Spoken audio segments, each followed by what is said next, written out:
Kate Gilmartin, CEO of the British Hydropower Association. Thanks for joining us.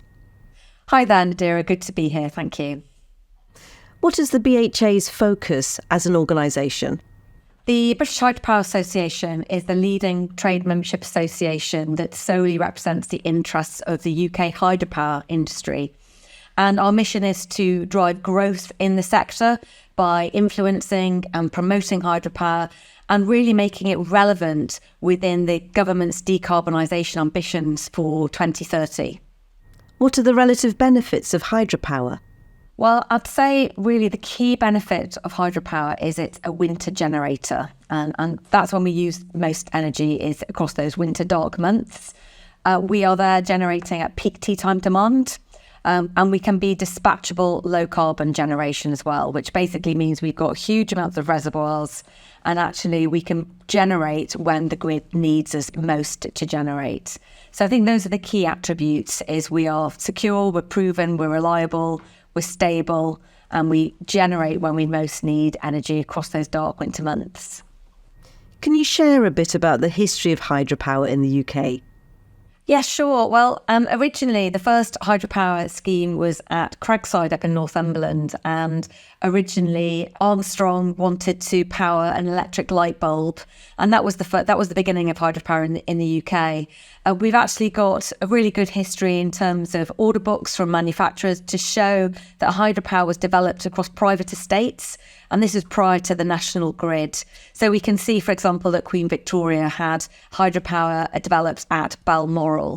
Hydropower was then used by the North of Scotland Hydroelectricity Board to help roll out the national grid across north of Scotland. And they did that under a social mandate to bring people onto the grid, which was seen to be a real step change in their well-being.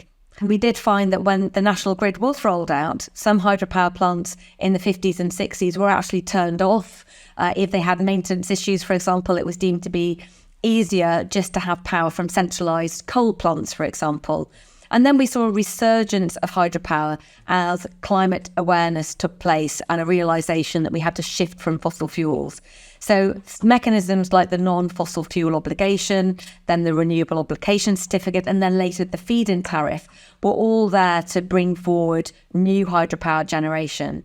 So we've seen a rise and fall of hydropower, but I think the key point is that hydropower generates for over 100 years. So some of those old schemes have been generating for over a century, and they've seen the rise and fall of coal and now some nuclear and also some gas, and they're still in the background generating away.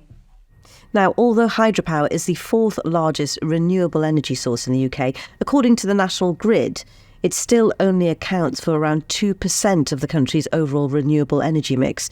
Why doesn't the UK have more hydropower today? Well, really, hydropower is a product of its environment and its geography. So we have developed, a couple of gigawatts of hydropower, and we have got potential to develop another 1 gigawatt. That was a piece of research done by Birmingham University a couple of years ago. But we have to have the price stabilisation mechanism to enable that to come forward. We have to have the bankable business case. And these are long-term projects that have value over, as I said, 100 years. So we've got more opportunity for new hydropower. But I think the point is that it's when hydropower generates. We might only be 2% of generation, but that's a really important time period of generation. There's tea time, peak demand, when everyone wants to heat their homes, put the kettle on and put lighting in their homes. That's when we are generating. And we have, as I said, dispatchable generation through all those reservoirs that we have. And also we are more reliable than, say, wind, where we might have a period of 3 weeks of low wind. The hydropower will be generating during that period as well. So I think we are a really essential part of the mix, although we are a smaller percentage generation. The key is when we are generating. Pumped storage hydro can store and release energy. Can you tell us about its future potential for the UK? Yes, well, as I said a couple of weeks ago, we had an announcement from the government saying they want to support long duration energy storage through a cap and floor price stabilisation mechanism. These are really big projects, they're multi-billion pound projects, and we have to have that price stabilisation mechanism to build that bankable business case and to give investor confidence.